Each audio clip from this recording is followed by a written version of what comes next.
카라잔 지역. 카인두를 떠나 열흘쯤 가면 사금이 많이 나는 브리우스라는 큰 강이 나온다. 그리고 그 강 건너에는 카라잔이 있다. 카라잔은 에센테무르라는 데칸의 아들이 다스린다. 카라잔의 도읍지 야치는 웅장한 도시로 기름진 땅에서는 벼와 밀이 풍부하게 생산된다. 그런데 이곳 사람들은 밀로 만든 빵이 몸에 좋지 않다고 생각하여 주로 쌀을 먹는다. 이곳 사람들은 바닷가에서 가져온 하얀 조개 껍데기를 화폐로 사용한다. 그리고 곳곳에 염전이 많이 있어서 소금을 직접 생산해낸다. 야치를 떠나 서남쪽으로 더 내려가면 역시 데칸의 아들인 코카친이 다스리는 카라잔이 나온다. 이곳은 산에는 금강이 있고 강에서는 사금을 모은다. 금이 많아 금이 화폐처럼 교환수단이 되고 인도에서 들여온 조개 껍데기도 화폐로 사용된다. 이곳에는 큰 뱀도 많이 있는데 큰 뱀은 몸둘레가 10뼘 정도요. 몸 길이는 10걸음이나 된다. 4개의 다리에 붙은 발가락에는 크고 날카로운 발톱이 3개씩 달려있다. 눈은 둥글고 몹시 크며 턱은 매우 넓고 이빨도 크고 대단히 날카로워서 사람 한 명쯤은 순식간에 삼켜버린다. 큰 뱀은 더위를 많이 타기 때문에 낮에는 산속에 있다가 밤이 되어야 먹이를 찾아 산을 내려온다. 먹이를 집어삼키고 나면 물가에 가서 목을 축인다. 그러고는 다시 산으로 기어 올라가는데 이때는 몸이 무척 무거워 큰 배를 땅에 끌고 가느라 깊은 흔적을 남긴다. 큰 뱀 사냥꾼들은 이 흔적을 찾아 날카로운 쇠창을 땅에 박아놓고 모래로 살짝 덮어둔다. 이 길을 지나는 큰 뱀은 땅에 묻어놓은 쇠창에 몸을 다쳐 그 자리에서 죽고 만다. 결국 사냥꾼들은 힘들이지 않고 큰 뱀을 잡을 수 있다. 카라잔으로부터 서남쪽으로 더 내려가면 카르단단에 이르게 된다. 이 지역도 황금이 많이 나 금과 조개 껍데기를 화폐로 사용한다. 은이 나지 않기 때문에 은을 가지고 오는 상인은 큰 이익을 남길 수 있다. 카르단단은 황금이라는 뜻인데 이 지역 사람들이 치아를 금으로 장식하는 풍습에서 유래된 것 같다. 이들은 치아의 모양에 따라 매우 정교하고 빈틈없이 금을 입혀 오랫동안 유지한다. 단지 남자들만 그렇게 하고 여자들은 하지 않는다. 이곳에서는 여자들이 모든 일을 하며 약탈하거나 정복해서 노예로 삼은 남자들을 부린다. 이 지역에는 특이한 풍습이 하나 있다. 여자가 아기를 낳으면 그 즉시 자리를 털고 일어나 아기를 씻기고 천으로 감싸서 남편에게 준다. 그렇게 하고 난 뒤 40일 동안 아내가 누워있던 자리에 남편이 누워 아이를 돌본다. 주위 친지들은 모두 그에게 덕담을 해주며 기뻐한다. 그동안 아내는 온갖 집안일을 돌보며 때가 되면 아기에게 젖을 먹이고 침대에 누워있는 남편에게 음식을 갖다 준다. 이곳은 깊은 산속에 있어 여름에 무척 덥고 비위생적인 그야말로 원시적인 환경이다. 그들에게는 다른 우상이 없으며 오로지 조상만을 숭배한다. 그리고 문자도 없다. 이들은 서로 간의 거래를 위해 계약을 맺어야 할 때면 나무 막대기를 가져온다. 문자가 없으므로 나무 막대기에 어떤 흔적을 새긴 다음 둘로 쪼개서 각각 반쪽씩 가진다.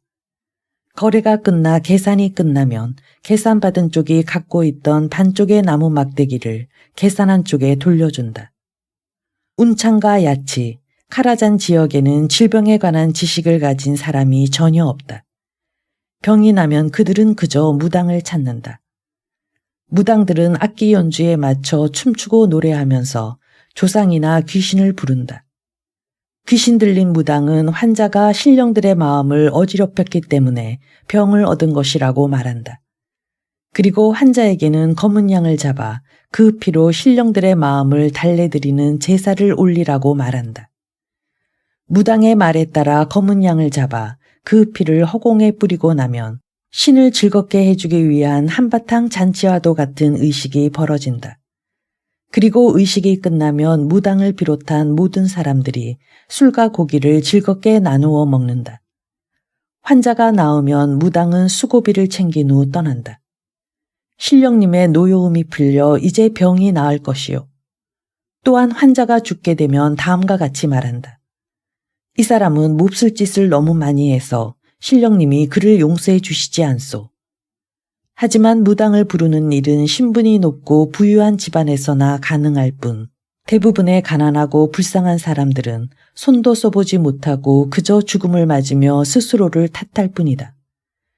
이러한 의식은 의사가 많지 않은 카타이나 만지에서도 흔하게 행해진다. 세계 최대의 양쯔강. 이번에는 캄발릭의 동남쪽으로 내려가 보자. 카타이 지역에 속해 있는 도시들은 대부분 물자가 풍부하고 제조업과 상공업이 발달해 있다. 지금의 허치안푸인 창글루를 비롯한 주변 지방에는 소금을 대량 생산해내 엄청난 이익을 남기고 있다. 소금이 많이 들어있는 이 지역의 흙을 모아 그 위에 물을 뿌려 염분을 빨아들인 물이 나오면 그 물을 커다란 솥에 받아서 오랫동안 끓인다. 물이 모두 증발하고 나면 소금이 남는데 이 소금은 눈처럼 깨끗하고 품질이 좋아 전국의 상인들에게 팔려나간다. 그 남쪽에 있는 툰팀푸 사람들은 교역과 수공업으로 살아간다. 과수원이 많아 맛있는 과일이 풍부하다. 또 비단이 특히 많이 나고 상업이 발달한 지역으로 11개의 크고 작은 도시가 있다. 1272년 쿠빌라이 대칸에 의해 이곳을 관리하게 되었던 리탄 상곤이란 군관이 반란을 일으킨 사건이 있었다. 그는 툰팀푸 같은 부유한 지역을 다스리며 강한 군사력을 갖게 되자 교만해져서 반란을 일으켰다. 그는 결국 데칸의 10만 대군에게 무릎을 꿇고 죽임을 당했다. 툰팀푸를 지나 계속 남쪽으로 내려가면 신주마투, 린주, 핀주, 친주 등의 웅장하고 번화한 도시들을 지나게 된다. 이들 도시도 역시 모두 상업과 제조업이 발달하고 주변의 강을 이용한 활발한 교역이 이루어지는 지역이다. 이들 지역을 지나면 깊고 넓은 황허라는 강에 이른다. 타타르인들은 이 강을 검은 강이라는 의미의 카라모란 강이라고 부른다. 이 강은 매우 넓고 깊어서 커다란 선박도 물건을 가득 싣고 다닐 수 있으며 물고기의 종류도 매우 다양하고 크다. 그리고 이 강에는 쿠빌라이 데칸의 1만 5천여 척의 배가 항상 머물고 있다. 황허를 지나면 동방에서 가장 크고 부유하고 화려한 만지 지방에 들어서게 된다. 만지 지역은 대대로 타타르인들이 팍푸르라 부르는 중국의 황제들이 다스렸던 곳이다. 데칸이 이 지역을 정복하기 직전 마지막 팍푸르였던 송나라의 도종은 평화와 정의를 중요하게 여기는 사람이었다. 그는 항상 사람들에게 공정하고 부드러운 태도로 대했으며 백성들은 큰 불만 없이 자신의 일을 열심히 했다. 가난한 아이들에게는 팍푸르의 자비가 베풀어졌다. 한편 팍푸르의 만지 지역은 황허 아래에 자리하고 있으며 세계에서 가장 넓은 양쯔강이 그 일대를 둘러싸면서 흐르고 있다. 양쯔강은 강물의 폭이 활이 나아갈 수 있는 거리보다 훨씬 넓어 어느 성벽보다 더 빈틈없이 적의 공격을 막아주었다. 이처럼 좋은 지리적 조건을 갖춰 팍푸르들은 군사를 기르는 것을 중시하지 않았고 군사훈련도 소홀히 했다. 북쪽에서 타타르가 엄청나게 세력을 키우고 있을 때에도 당시의 팍푸르였던 송나라의 도정은 아무런 걱정을 하지 않았다. 그런데 그것이 바로 화를 불렀다. 1268년 북쪽을 정벌한 후에도 명예와 권력에 대한 야망을 놓지 않았던 쿠빌라이 데칸은 그의 대신 바얀에게 만지 지방을 정벌할 것을 명령했다. 바얀은 100개의 눈을 가졌다는 백안이라는 의미를 담고 있는 이름이다. 바얀은 수많은 함대를 거느리고 만지 지방으로 쳐들어왔다. 그는 코이간주 주민들에게 항복을 요구했지만 그들은 그의 말을 따르지 않았다. 바얀은 코이간주를 공격하지 않고 그대로 다음 도시로 갔다. 다음 도시에서도 그 다음 도시에서도 똑같이 항복을 요구했다. 그러나 그들이 항복을 받아들이지 않으면 또다시 다음 도시로 향했다. 이 같은 방법으로 6번째 도시에 이르자 바야는 그 도시를 단숨에 무너뜨려 버렸다. 이 소문을 듣고 나머지 모든 도시들은 곧바로 항복하고 말았다. 이러한 전술로 바얀의 군대가 수도인 항저우까지 왔을 때 송나라 도종은 황후를 성에 남겨놓은 채 배를 타고 도망쳐 버렸다. 혼자서 성을 지키고 있던 도종의 황후는 힘겹게 버티다가 결국 바얀에게 항복을 하고 쿠빌라이 대칸 앞에 끌려갔다. 하지만 대칸은 그녀에게 황후로서의 명예를 지킬 수 있도록 배려했다고 한다.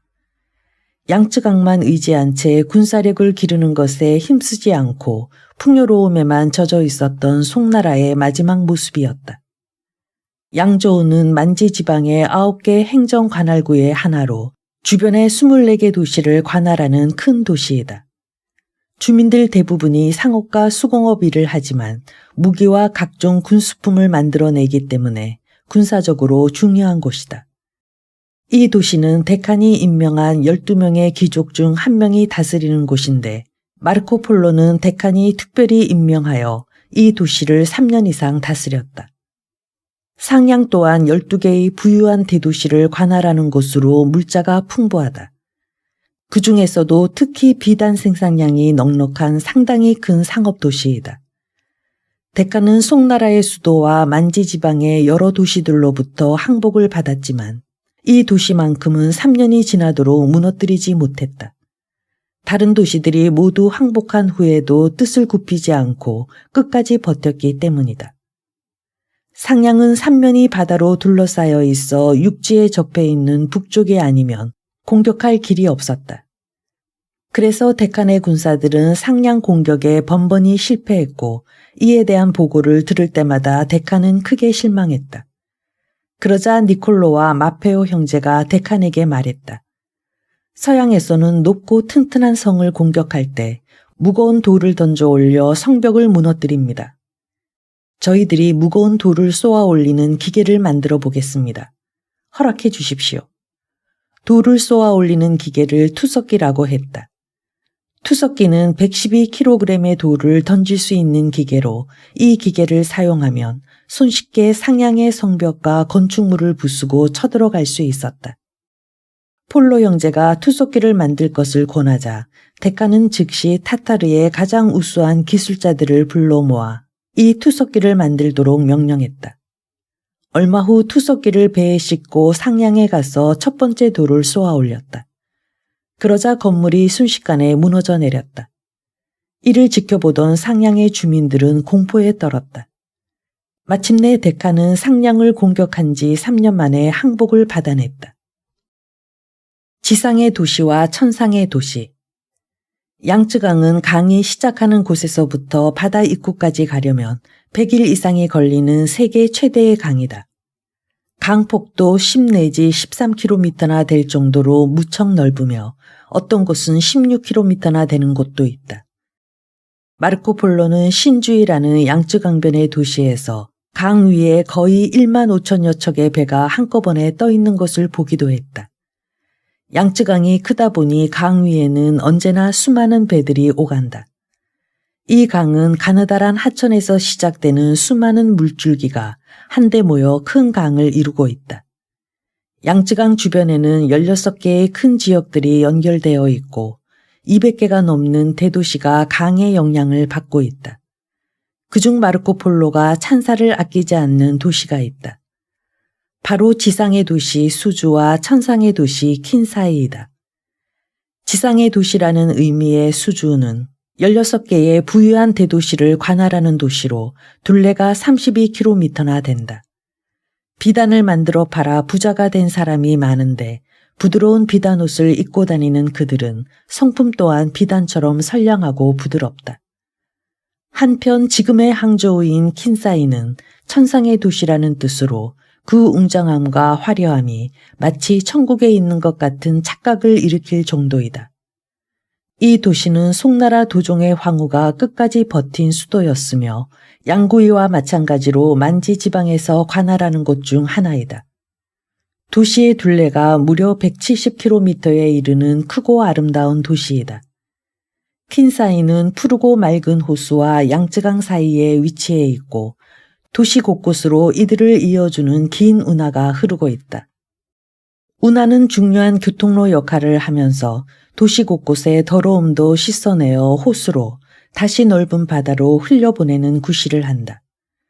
운하와 강으로 흘러드는 물길은 매우 넓어서 웬만한 배라도 물건을 싣고 지나다닐 수 있을 정도이다.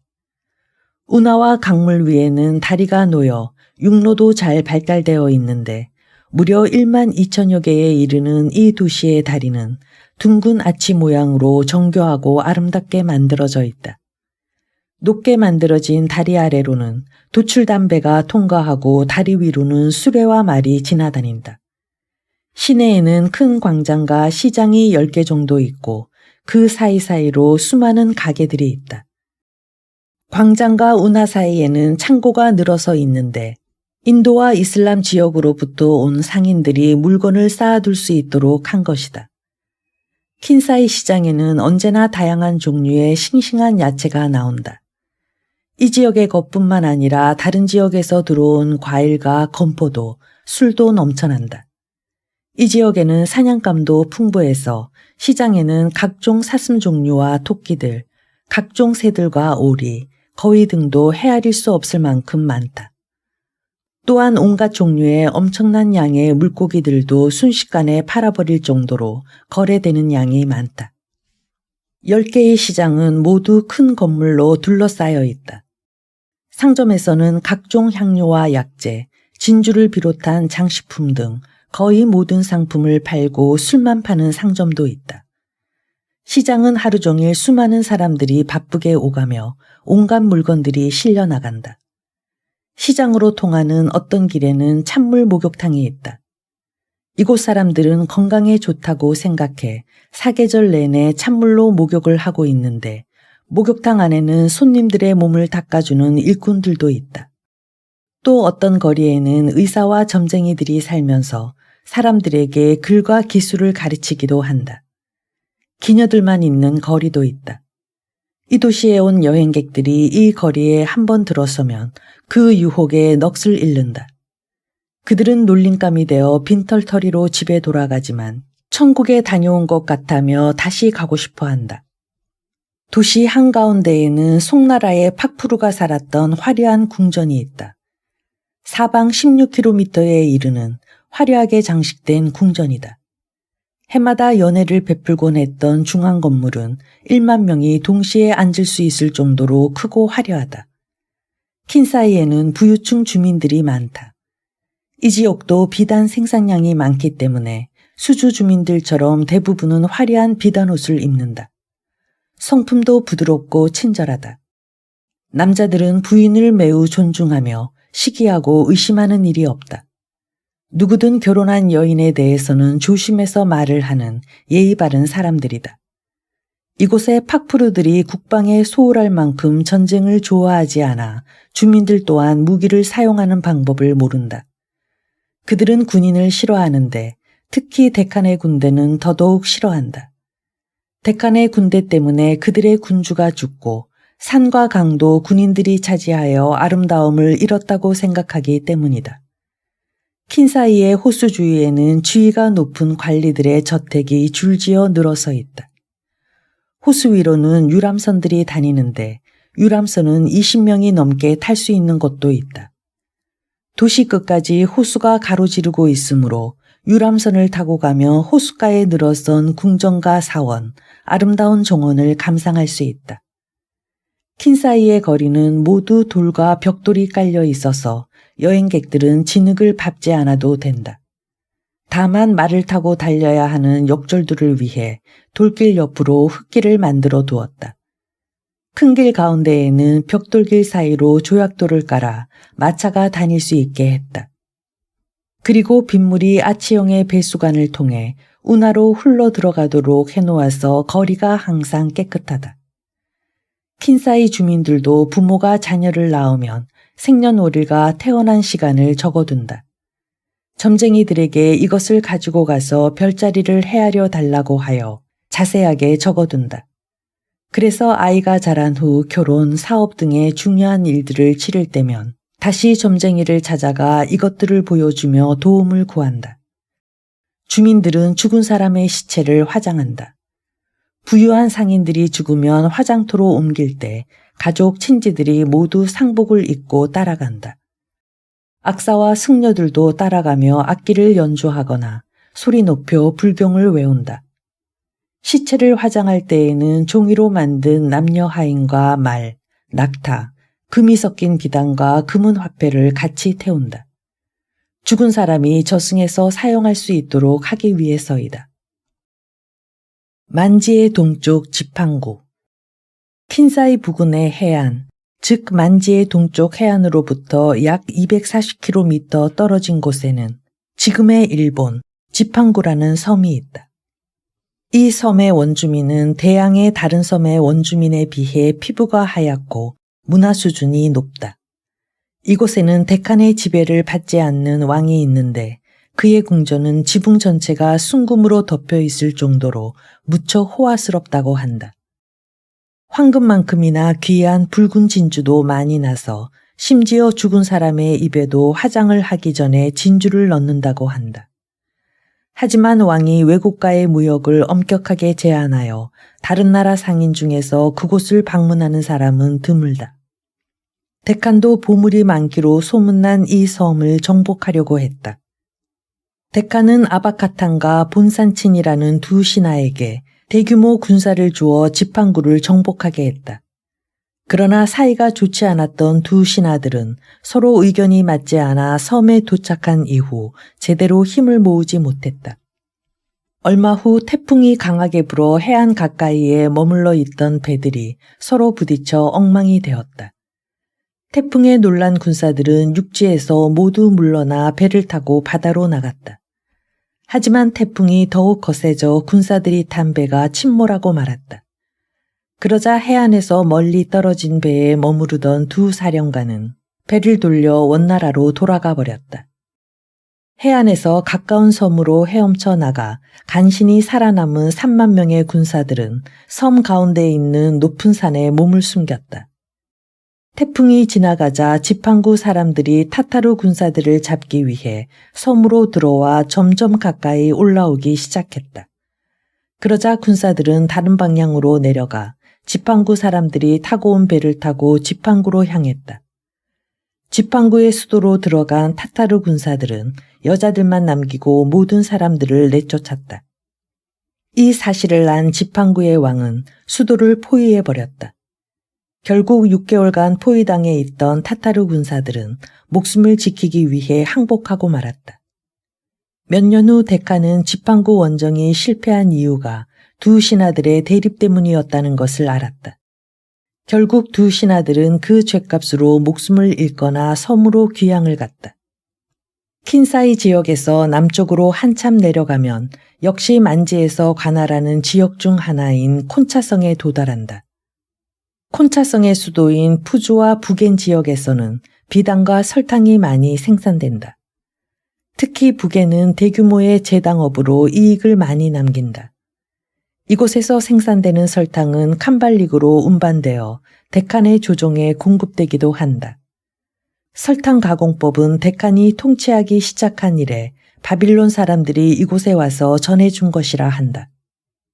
푸추는 콘차성의 수도인 만큼 수많은 군대가 이곳에 머무르면서 반란에 대비하고 있다. 푸주를 가로지르는 큰 강이 하나 있는데 그 강의 양쪽 강변에는 크고 아름다운 건물이 많다.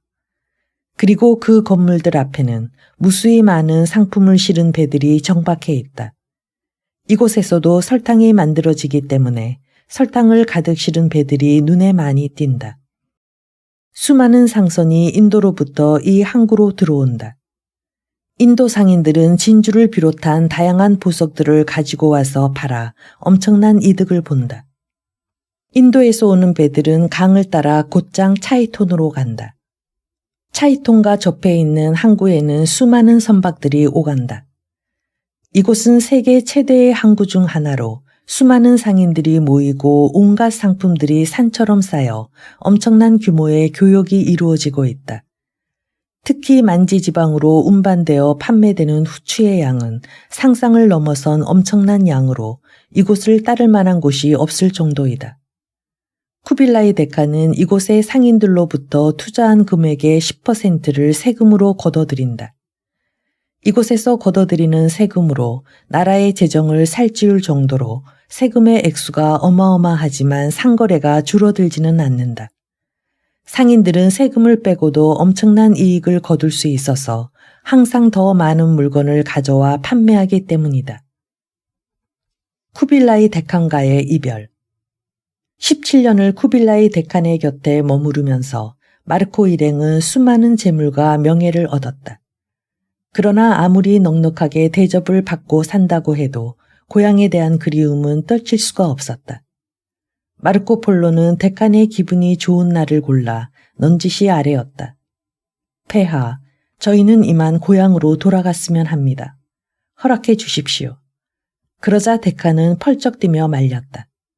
도대체 무엇 때문에 그 위험한 길을 목숨을 걸고 다시 가려 하느냐. 그 이유가 돈 때문이라면 재산을 2배로 늘려주고 원하는 만큼의 영광을 누리게 해주겠노라. 마르코 폴로 가족을 아꼈던 데카는 이렇게 말하며 그들의 청을 들어주지 않았다. 그러나 얼마 후 우연히 마르코 일행은 고향으로 돌아갈 수 있는 기회가 생겼다. 페르시아 땅 이란국의 4대 군주 아르군 칸의 아내인 볼가나가 죽었다. 왕비는 유언을 통해 자신과 같은 중국 여인이 새 왕비가 되기를 원했다. 아르군 칸은 3명의 신하를 데칸에게 보내 이 일을 부탁했고 데칸은 볼가나 왕비와 같은 혈통의 코카친 공주를 보내기로 결정했다. 하지만 코카친 공주를 데리고 길을 떠났던 아르군의 군사들은 8개월 후 다시 데칸 앞에 돌아올 수밖에 없었다. 타타르의 여러 왕들이 서로 전쟁을 하던 터라 더 이상 앞으로 나아갈 수가 없었기 때문이다. 머나먼 페르시아까지의 험난한 여행길을 안전하게 다녀올 수 있는 경험 있는 신하를 찾는 것은 쉽지 않았다. 때마침 바닷길로 인도를 다녀온 마르코 폴로의 경험담을 듣고 있던 아르군의 신하들과 데카는 코카친 공주를 육로 대신 바닷길로 데리고 가기로 결정했다. 데카는 어쩔 수 없이 폴로 가족을 불러 말했다. 너희들에게 아르군의 신하와 코카친 공주를 페르시아까지 데려다 줄 것을 명하노라.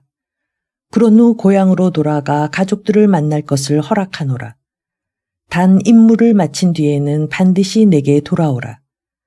데카는 마르코 일행을 교황을 비롯한 기독교를 믿는 나라들의 국왕에게 보내는 데칸의 공식 사신으로 임명했다.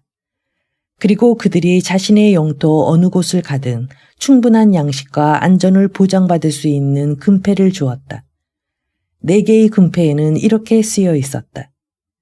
변치 않는 신의 힘으로 데칸의 이름은 영원히 존경받고 칭송받을 것이다.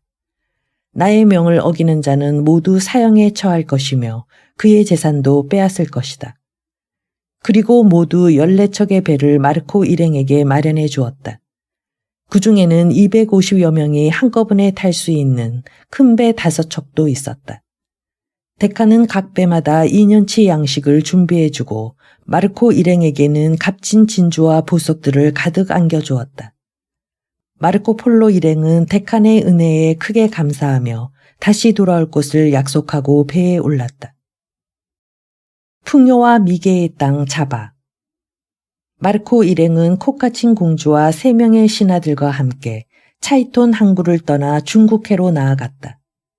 그들이 탄 배는 데칸이 내어준 14척의 배 중 가장 큰 배의 하나로 갑판 아래에는 한 사람씩 들어가 잠잘 수 있는 60여 개의 작은 객실이 있었다. 배에는 돛대가 4개 혹은 6개가 달렸고 키를 움직여 배의 방향을 바꾸는 조타 장치가 있었다. 더욱 특별한 점은 선창에 13개에 이르는 칸막이 형태의 차단실이 있다는 점이다. 이 차단실은 항해 중에 배가 바위에 부딪히거나 고래와 충돌하는 사고가 생겼을 때 배에 물이 새어드는 것을 막기 위한 것이다. 만일 배가 부서져 물이 새는 것을 발견하면 선원들은 재빨리 물건들을 다른 칸으로 옮긴다. 선원들이 부서진 부분을 고치는 동안 차단실의 칸막이는 다른 칸의 물건들을 물에 젖지 않도록 완벽하게 지켜준다. 또한 배를 구성하는 모든 판자는 또 다른 판자로 덮여있는 이중 구조로 짜여 있다. 각각의 나무판들은 안팎으로 뱃밥을 메워 물이 새는 것을 막았다. 배를 수리할 때에는 보통 판자를 한 번 더 덧대어 셋째 번층을 만든다. 배는 커다란 노로 움직이는데 각각의 노는 건장한 남자 4명이 저어야 움직인다. 이 배에는 약 1,000개의 후추통을 실을 수 있는 범선 2척이 함께 붙어 다니는데 범선마다 60명 내지 100명가량의 선원이 타고 있다. 차이톤 앞바다 중국해는 태평양에 이어져 있는데 태평양의 크기는 실로 어마어마해 가도 끝이 없을 정도이다. 남쪽으로 키를 잡고 중국해를 가로질러 2,400km를 가면 데칸에게 조공을 바치는 참바라는 커다란 나라가 나온다. 이곳에서 다시 그만큼의 거리를 가면 자바라는 아주 큰 섬이 나타난다. 코카친 공주를 포함한 마르코 일행은 3개월이 걸려 이 섬에 첫째 번으로 상륙했다. 이 섬 또한 하나의 왕이 다스리고 있고 향료와 후추 등 자원이 풍부해 수많은 상인들이 드나든다. 특히 이곳에서 수출되는 향신료는 아마도 전 세계에서 가장 많은 양일 것이다. 또한 황금의 양은 상상할 수 없을 정도로 엄청나 차이통과 만지의 상인들이 많이 수입해 간다. 자바섬을 떠나 계속 서남쪽으로 가면 여러 섬들이 있다. 이 섬들은 자원은 많지만 아직 많이 알려지지 않은 섬들이다. 그리고 여기에서 더 나아가면 수마트라라는 자바섬보다는 작지만 둘레가 3,200km에 이르는 결코 작지 않은 섬이 나온다. 이곳에는 8명의 왕이 다스리는 8개의 왕국이 있는데 각각의 언어도 다르다. 마르코 폴로는 그중 6개의 나라를 방문했는데 남쪽에 자리하고 있어서 어느 곳에 가도 북극성이 보이지 않았다. 첫째 번으로 방문한 펠레츠 왕국은 매우 야만적이어서 고기라면 무엇이든 가리지 않고 먹는다. 또 매일 아침 일어나 처음 본 대상을 숭배한다. 둘째 번으로 들른 바스만 왕국은 데칸에게 조공을 바치진 않지만 데칸의 신하라고 말하는 왕이 다스린다. 이곳에는 야생 코끼리와 코뿔소가 많이 있는데 코뿔소는 코끼리와 비슷하지만 좀 더 작은 동물이다. 또 코뿔소는 머리 한가운데에 단단한 뿔이 하나 있는데 진흙이나 늪을 좋아한다. 바스만 왕국에는 다양한 종류의 원숭이들이 있다. 몸집이 아주 작으면서 인간을 쏙 빼닮은 원숭이도 있다. 사람들이 인도에서 난쟁이를 데리고 왔다는 것은 거짓말로 이 원숭이의 털을 깎아 말린 후 약품으로 처리해 보존한 것이다. 셋째 번 수마트라 왕국에 이르렀을 때 마르코 폴로는 바람이 거꾸로 불어와서 서쪽으로 계속 나아갈 수 없었다. 2,000명에 이르는 마르코 폴로 일행들은 이곳에서 5개월이나 보내야 했다. 마르코 폴로 일행은 미개한 원주민들로부터 스스로를 보호하기 위해 바닷가에 요새를 지어 생활했다. 그들은 이곳에서 세상에서 가장 좋은 물고기들을 잡았고 야자나무 가지를 잘라 즙을 받아 술처럼 마시기도 했으며 달콤하고 시원한 인도 호두를 맛보기도 했다. 또 밀가루가 나지 않는 곳이라 쌀을 주로 먹었다. 다그로얀 왕국과 람브리 왕국, 그리고 판수르 왕국의 주민들 또한 매우 야만적인데 특히 람브리 왕국에는 몸에 털이 많고 한 뼘 길이의 꼬리를 달고 있는 기이한 사람들이 산속에 많이 산다. 인도의 마하바르 왕국. 수마트라의 8왕국을 떠나 서북쪽으로 가면 네쿠베란, 앙가만 섬 등을 지나게 된다. 그곳에는 왕이 없으며 남녀 모두 벌거벗고 다닌다.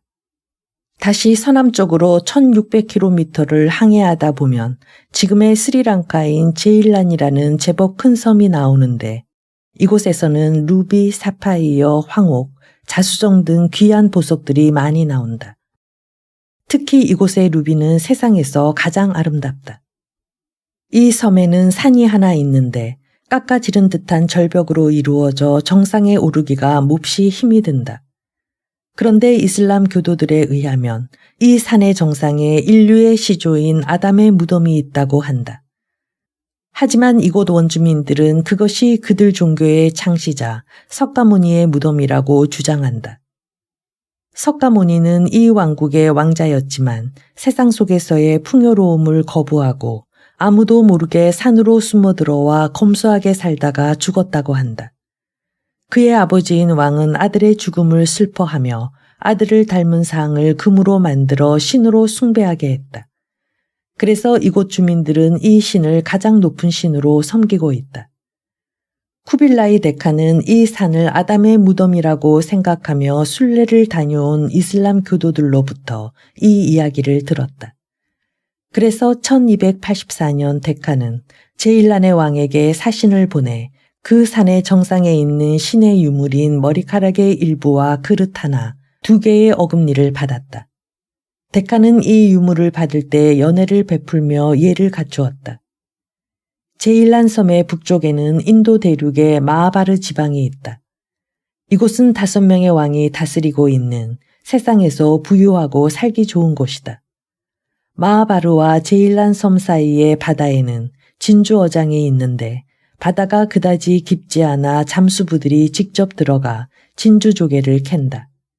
진주 회사들은 잠수부들을 보호하기 위해 사람을 해치는 큰 물고기들에게 주문을 거는 마법사를 데리고 다니는데 회사가 벌어들이는 수입의 10%를 왕에게, 5%를 마법사에게 준다. 마하바르는 6월에서 8월 사이에 비가 많이 내리고 무척 덥기 때문에 사람들이 거의 벗고 다닌다. 이 나라의 왕도 원주민들처럼 몸의 주요 부위만 가리지만 굉장히 값비싼 귀금속으로 목과 팔, 다리와 발가락까지 치장하고 다닌다. 그는 104개의 진주와 루비가 박힌 비단줄을 몸에 늘어뜨리고 다니는데 104라는 수는 그들이 믿는 종교에서 중요한 숫자라고 한다. 왕을 보호하는 충신들은 왕이 죽을 때에도 충성을 한다. 그들은 왕의 시신을 화장하는 의식이 행해지는 순간 저승에서도 왕을 지키기 위해 그 불 속에 몸을 던진다. 왕과 왕족들은 말을 타고 다니는데 이 지역은 말을 기르기에 알맞지 않아 해마다 많은 돈을 주고 다른 지역의 상인들에게서 말을 산다. 게다가 말을 관리하기가 쉽지 않아 5천여 마리를 들여오면 연말에는 300마리도 채 남지 않는다. 이곳 원주민들은 모두 소를 숭배한다. 그래서 무슨 일이 있어도 쇠고기를 먹지 않는다. 쌀을 주로 먹는데 양이나 새 등의 짐승고기를 먹고 싶을 때는 이슬람 교도들에게 짐승을 잡게 한다. 또한 하루에 2번 아침 저녁으로 목욕을 하는 의식이 있고 음식은 반드시 오른손으로만 먹는다. 이들은 오른손으로는 품위 있는 일을, 왼손으로는 개인적이거나 혹은 지저분한 일을 할 때 사용한다. 물을 마실 때에도 입을 대지 않고 입을 벌려 부어서 마시고 반드시 각자의 잔을 들고 마신다. 이 나라는 범죄자를 엄하게 처벌한다. 만약 빚진 사람이 빚을 갚지 않으면 그 사람 주변에 동그란 원을 그려 가둬놓는다. 빚을 갚아야만 그 원에서 나올 수 있는데 그 법은 왕이라도 지켜야 한다. 사람들은 술을 마시지 않는데 술을 마시는 사람은 법정에서 증인이 될 수 없어 명예롭지 못한 사람이 된다. 또 배를 타는 선원도 불안한 운명을 가졌다고 하여 증인이 될 수 없다. 이곳 사람들에게는 하루에 1시간씩 불길하다고 여기는 시간이 있는데 이 시간을 코이악이라고 부른다. 예를 들면 월요일은 낮 1시 반, 화요일은 3시, 수요일은 9시 등과 같다. 그 시간에는 상인들도 물건을 팔지 않고 사업도 하지 않는다. 사업을 해도 성공하지 않으리라 믿기 때문이다. 타타르의 만지 지방에서와 마찬가지로 이곳에서도 아이가 태어나면 생년월일시를 기록해 두어 아이의 미래를 점성술로 알아본다. 그런데 이곳 주민들은 아들이 13살이 되면 집 밖으로 내보낸다. 아들에게 약간의 돈을 주고 그 돈으로 장사를 해 이익을 남겨 생계를 꾸리도록 한다. 이 아이들은 혼자서 장사를 어떻게 해 나갈지에 대해 여러 가지로 궁리를 하다가 점차 유능한 상인이 되어간다. 이 아이들은 진주 어장에 가서 진주를 사서 다른 지역에 가 그보다 훨씬 많은 이익을 남기고 파는 식으로 돈을 번다. 그러면 어머니는 하루 일을 끝내고 양식을 구해온 아들에게 음식을 해준다. 이곳 원주민들은 가벼운 대나무 줄기로 간이 침대를 만들어 잠을 잔다. 대나무 침대에 줄을 당기면 공중 위로 올라가면서 일종의 방충망 같은 커튼이 쳐진다. 이렇게 하면 벼룩이나 해충을 막을 수 있을 뿐더러 더위도 피할 수 있다. 그러나 이것은 신분이 높은 사람들의 이야기일 뿐이다. 마하바르 왕국에서 북쪽으로 약 800km를 가면 무투필리 왕국에 도착한다. 이곳에서는 인도에서 가장 품질 좋은 솜이 생산되고 세상에서 가장 큰 양과 소가 수두룩하다. 또한 이곳에서는 다이아몬드가 많이 난다. 근처에는 많은 독사들이 우글거리는 계곡이 있는데 비가 와서 물이 빠른 속도로 휩쓸어 가고 나면 강바닥에서 다이아몬드가 발견된다. 사람들은 다이아몬드를 찾기 위해 위험을 무릅쓰고 계곡을 올라가거나 독사를 피하기 위해 독수리를 이용해 다이아몬드를 물어오게 한다. 계곡 밑으로 고깃덩어리를 던지면 고깃덩어리에 다이아몬드가 박히게 된다. 독수리가 그 고깃덩어리를 먹기 위해 물고 올라오면 사람들은 독수리를 쫓아내고 그 고깃덩어리에 붙은 다이아몬드를 뺏는 것이다. 마하바르에서 서쪽으로 가면 라르라는 지방에 들어선다. 인도의 브라만 계급은 이곳에서 시작되었다. 브라만들은 어깨 위에 무명실로 짠 두꺼운 천을 걸치고 있으며 절대로 동물을 죽이지 않으며 고기나 술도 먹지 않는다. 이들 중 일부는 외국의 상인들을 도와 일을 하기도 하는데 매우 정확하고 믿을 수 있는 상인들이다. 라르의 왕도 무척 부유해서 진주나 기금속 모으는 것을 즐긴다. 주민들 대부분은 미개하여 미신과 점성술을 깊이 믿는다. 물건을 살 때도 자신의 그림자를 보고 기륭을 따져서 행동하고 집 밖에 나갈 때도 누군가의 재채기 소리를 들으면 다시 집으로 들어간다. 원주민 사이에는 팅구이라고 부르는 계급이 있는데 이들은 신앙생활에만 마음을 쏟는다. 그들은 소를 숭배하며 금속으로 만든 조그만 소 모양을 이마에 붙이고 다닌다. 또한 모든 생명체에는 영혼이 깃들어 있다고 믿으며 고기를 먹지 않는 것은 물론 파리나 벼룩 한 마리도 죽이지 않는다. 마하바르에서 서남쪽으로 계속 항해하다 보면 코일룸, 코마리, 말라바르, 쿠제라트 등의 왕국들이 나온다. 이들 왕국 모두 다른 나라에 조공을 바치지 않는 독립적인 왕국이며 각각의 언어를 사용한다. 그중 코일룸은 후추 생산지로 유명해 아라비아와 레반트 상인들이 많이 드나들며 말라바르도 후추, 생강, 계피를 비롯한 향료들이 풍부하다. 코마리의 항구에서는 미리 약속하지 않은 배가 머무르면 배에 있는 물건을 모두 빼앗긴다. 그 물건은 신이 보낸 것이라 생각하기 때문이다.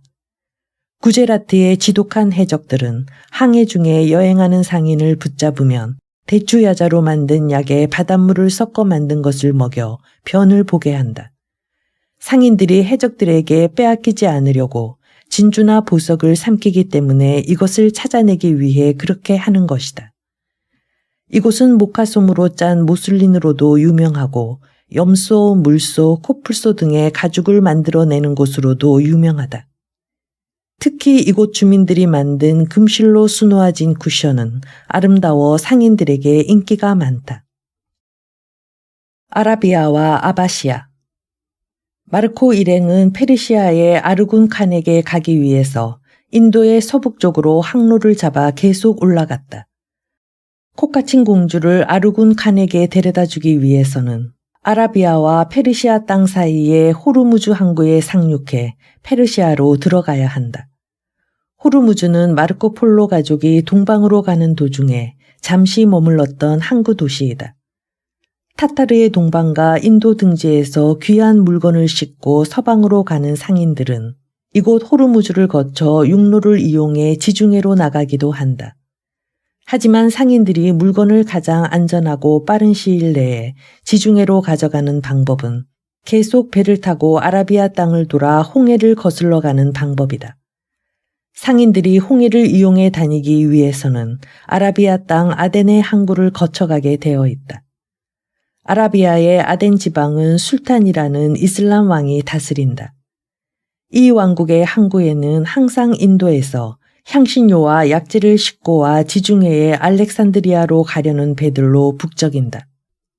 술탄은 상인들이 배에 싣는 짐에 세금을 매겨 엄청난 재산을 모은다. 상인들은 아덴 항구에서 물건들을 작은 배에 나눠 싣고 약 30일 정도 홍해를 따라 북쪽으로 항해한다. 홍해 끝에 육지에 다다르면 짐을 낙타 등에 싣고 육로로 나일강까지 간다. 그리고 나일강에서 다시 작은 배에 짐을 실은 후 강의 흐름을 따라 카이로까지 가서 칼리진이라고 불리는 인공수로를 따라 알렉산드리아에 도착한다. 호르무즈에서 아덴으로 가는 도중 아라비아 반도의 동남쪽 바다에는 50km 정도의 거리를 두고 두 개의 섬이 나란히 있다. 한 섬은 남자들만 살고 있으므로 남도, 다른 한 섬은 여자들만 살고 있어서 여도라고 부른다. 남도의 남자들은 3월에서 5월까지 여도를 방문해 3개월간 부인과 자식들과 함께 생활하다가 6월이면 다시 남도로 돌아간다. 기독교도인 이들은 아내가 임신을 하면 출산 후 40일까지는 남편이 아내 곁에 가지 않는다. 남자아이들은 여도에서 엄마와 살다가 성장한 후에 아버지를 따라 남도로 간다. 식량은 남자들이 여도에 씨를 뿌려주면 여자들이 재배하여 쌀과 과일을 생산한다. 이곳에선 물고기도 많이 잡힌다. 특산물로는 고래의 창자에서 소화되지 않은 먹이를 뽑아내어 만드는 향료의 일종인 용연향이 있다. 아덴에서 서남쪽 바다로 내려가면 중인도 혹은 제2의 인도라고 불리는 아바시오가 있다. 이곳을 다스리는 6명의 왕 중 3명은 기독교인이고 주민의 일부도 기독교인이다. 이들이 기독교를 따르게 된 것은 누비아 왕국을 통해 들어온 성 토모스의 설교에 의한 것이다. 이들 기독교도들은 아직까지 아덴의 술탄을 비롯한 이웃 나라들과 끊임없이 싸우고 있다. 1288년 아바시아의 왕은 그의 국민들과 함께 예수의 무덤까지 순례를 하고 싶어 했다. 그러나 이웃 사라센들에게 알려지는 것이 염려되어 대신 주교를 보내 왕의 제물을 예수의 무덤에 바쳤다. 그러자 사라센의 왕이 주교를 데려오게 해서 자신들의 방식대로 그를 모욕했다. 주교가 당한 모욕은 곧 아바시아 왕에 대한 모욕이었다. 분노한 아바시아 왕은 즉시 아덴 정벌에 나섰다. 아덴의 술탄은 이웃 사라센들의 도움을 받아 맞서 싸웠지만 아바시아의 공격을 막아낼 수는 없었다. 고향으로 가는 길.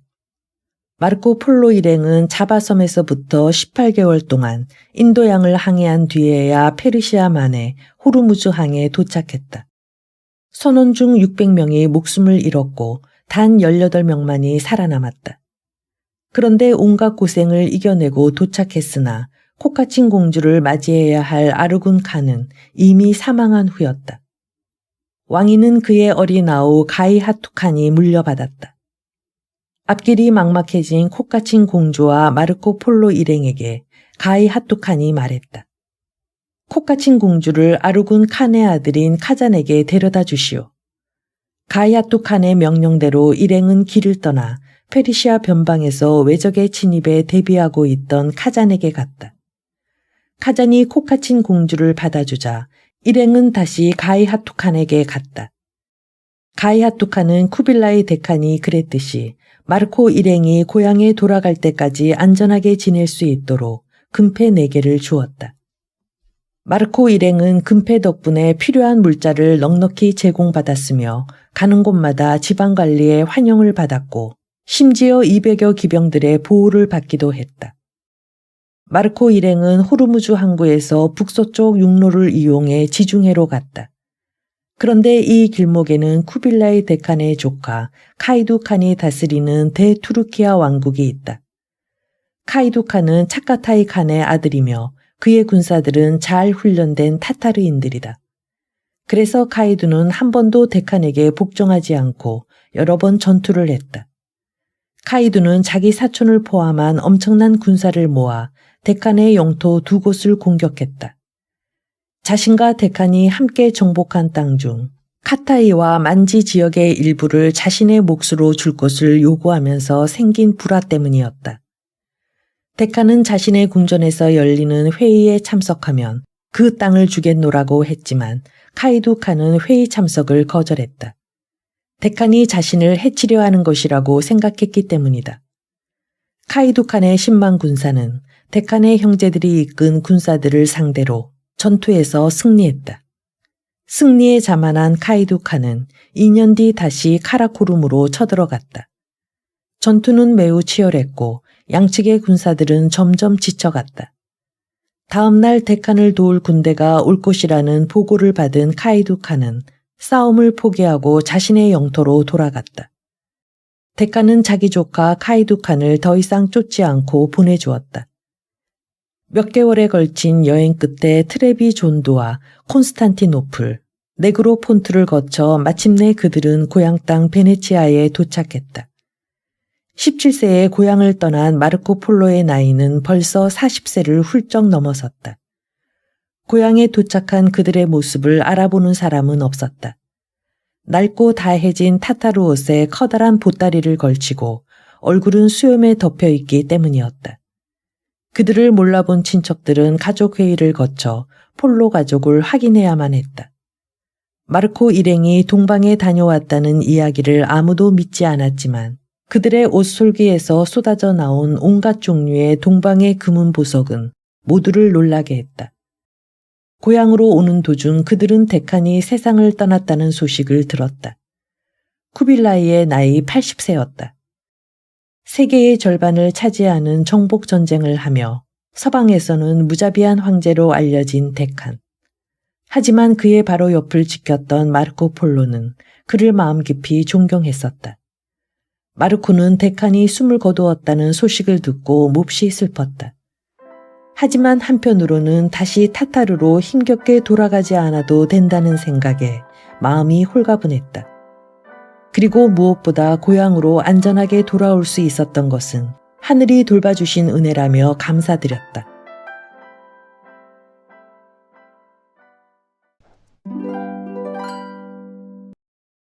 전체 줄거리. 이탈리아 사람인 마르코 폴로는 아버지 삼촌과 함께 고원과 사막으로 이어지는 멀고 험한 길을 따라 몽골 제국의 쿠빌라이 데칸을 만나러 갔다.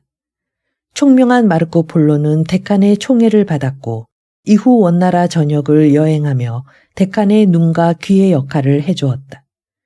중국의 서남쪽에 있는 카라잔 지역 운남성과 미얀마, 동남쪽 양쯔강 너머의 만지 지역까지 돌아보며 그는 그곳 주민들의 풍습을 자세히 관찰했다. 세계 최대의 영토를 차지했던 쿠빌라이 데칸의 몽골 제국은 화려하고 웅장했다. 특히 잘 정비된 수도 캄발릭과 데칸의 궁전, 몽골의 화폐와 역참 제도는 당시의 유럽에서는 꿈도 꾸지 못하던 일이었다.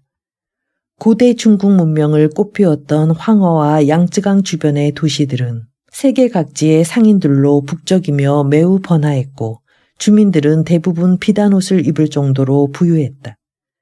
데칸의 신하로 17년을 보낸 마르코 폴로 일행은 아쉬움을 뒤로하고 고향 베네치아로 돌아오게 된다.